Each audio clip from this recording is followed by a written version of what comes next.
Alright, so today we're looking at a legacy trolley and a Genie arm. So, obviously we do have some sort of Genie slash overhead door machine in here. We have a 3-piece T-rail, but, well, you might think that this would be the legacy or the Phantom, but it is actually this. So, I decided to try to throw this thing up here. This is my Genie Model 1024. And, well, I actually got this thing to work. I had to add a couple extra chain links up there. I don't know if you can tell. There's a couple extra master links up there that I had to add to make this work. But, luckily, I was able to make this thing work up here. So, this one, well, I mean, it doesn't run great. It pops a lot with the way I have it set up. But it is really cool to see this thing up here. This is the opener that I got first. I think I got it for like my 8th birthday or something. So I've had this opener for many years. So I got this one, and then for Christmas the next year, or the same year, I got another one of these 1024s, which I'm actually also gonna put up after this one. And then I didn't actually start collecting some more of my openers until a few years later. So yeah, this was the first one I ever got. It is pretty cool to see this one up here, like I said already. But yeah, so the way I made this work, I had to do the same thing on the header bracket as I did for the Wayne Dalton one. I had to drill out the hole that goes across a little bit to get the that bolt through. So yeah, obviously I'm using the legacy trolley and chain. Like I said, I had to extend it a little bit. I'm using a 3-piece rail because, well, my 1-piece Chamberlain T-rail is set up on the 1260 Wayne Dalton in my room right now, and I can't use the legacy rail, which is right here, because the bolts the bolt holes are a little bit different on that one. So, yeah, this is what we got. Like I said, this one pops a ton while it runs. The reason for that is because, well, this one has it just has a spline that comes off of the motor. There isn't, the sprocket on there isn't actually attached to that shaft that comes off there. There's a piece on the rail that the sprocket attaches to. It doesn't actually attach to the opener. So I had to put a piece of angle across there just to keep the sprocket from flying off the shaft there. So I think that's why it pops. I'm not really sure why exactly it does. I have the chain pretty loose on this one. I tried tightening the chain, and that just made it pop really bad. So I loosened it a little more than I had it originally. And I mean, it runs okay. But yeah, I guess let's go ahead and run this thing. Obviously, have the original tag there from the legacy. But yeah, let's go ahead and run this thing. We'll just run it with this little Genie remote.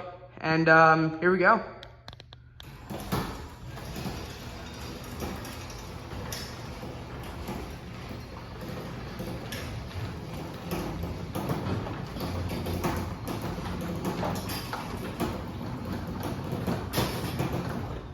So like I said, it pops a lot, but I mean, it works. It's definitely, you know, awesome to see this thing up here. And the way that this rail actually goes into the motor head, this door opens almost all the way. I took the stop bolt out of this one to get a little bit more, you know, travel. And this one actually can open pretty far. So yeah, that's kind of cool.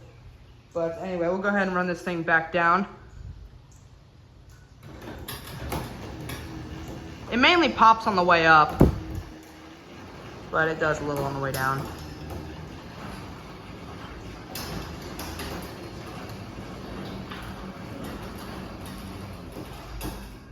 So yeah, I mean, at least I got it to work. I've definitely had to do sketchy things when, you know, assembling these 1024s, but at least I got it to work up here.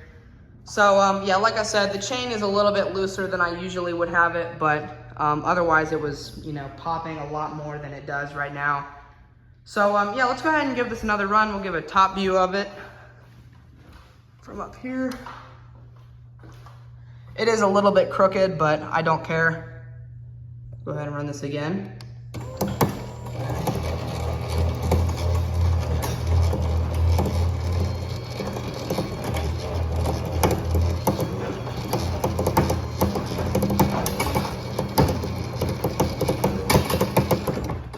So yeah, I mean, you know, these aren't the best quality openers by any means. So when the door gets kind of heavy, you can kind of tell that the opener is struggling a little bit, but you know, it works. We'll come outside here and get an outside view of it. So you can tell that the door opens quite a bit farther than any other 7-foot opener I've had up here, but we'll run it down.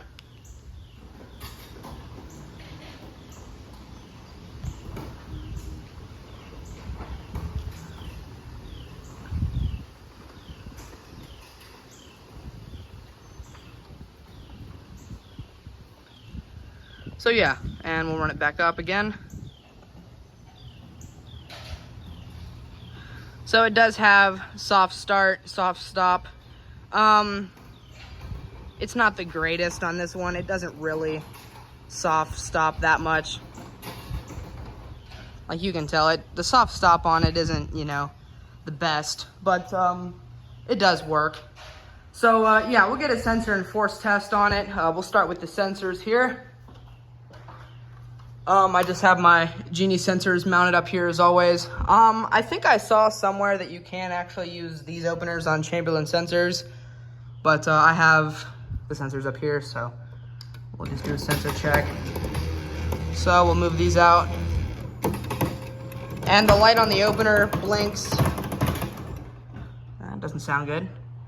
Well, yeah, the light on the opener blinks until the you know, door gets all the way opened again. We'll do a force test. It does the same thing on the force when you trip it. I'll show you here. You can kind of get a better view. So when you trip the sensors or the force, the light on the opener blinks until it's back open. So yeah.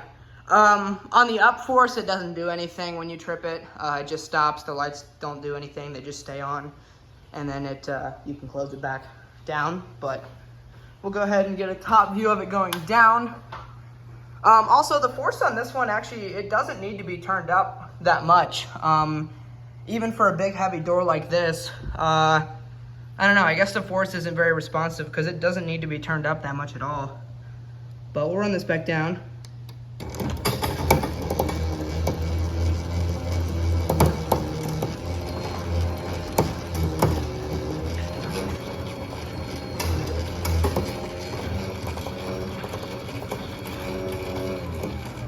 So yeah, you can tell on the glass panel it gets really fast near the bottom.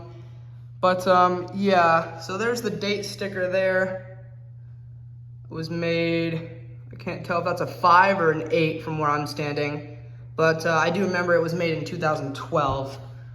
So yeah.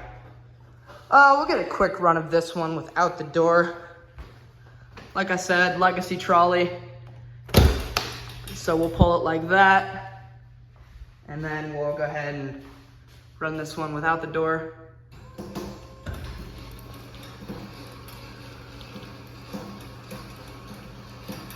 Pops quite a bit less without the door.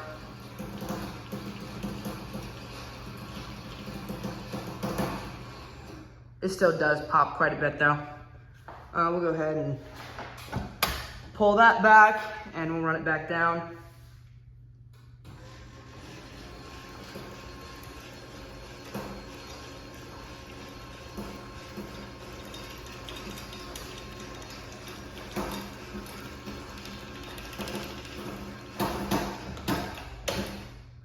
So yeah, there you go. That's pretty much it. That is the Genie 1024 on my door.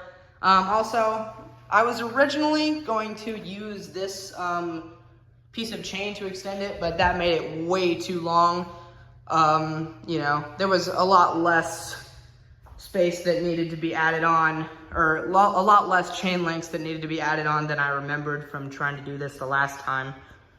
So yeah, I'm gonna put this back on the big sprocket when I put it up. And like I said, later today, I'll put my other 1024 up here. My parents said it's okay if I leave the cars out one night. So I'll have the other 1024 up here overnight, and then I'll have a video of that one tomorrow. But yeah, let's go ahead and run this thing one more time, and then that'll be it.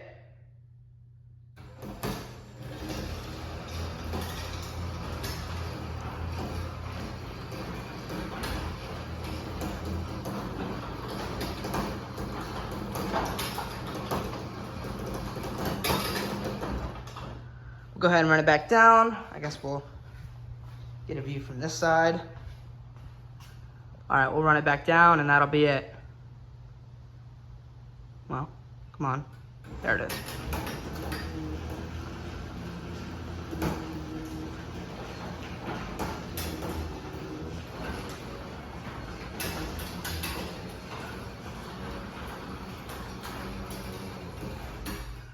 So yeah, there you go. That's pretty much it. That is the Genie 1024 on my door. This is the one that I got first. Like I said, I got another 1024 not long after, and that's the one I'm gonna show next. But yeah, so there you go. Thank you guys so much for watching. Comment, like, and subscribe, and I'll see you in the next one. Peace.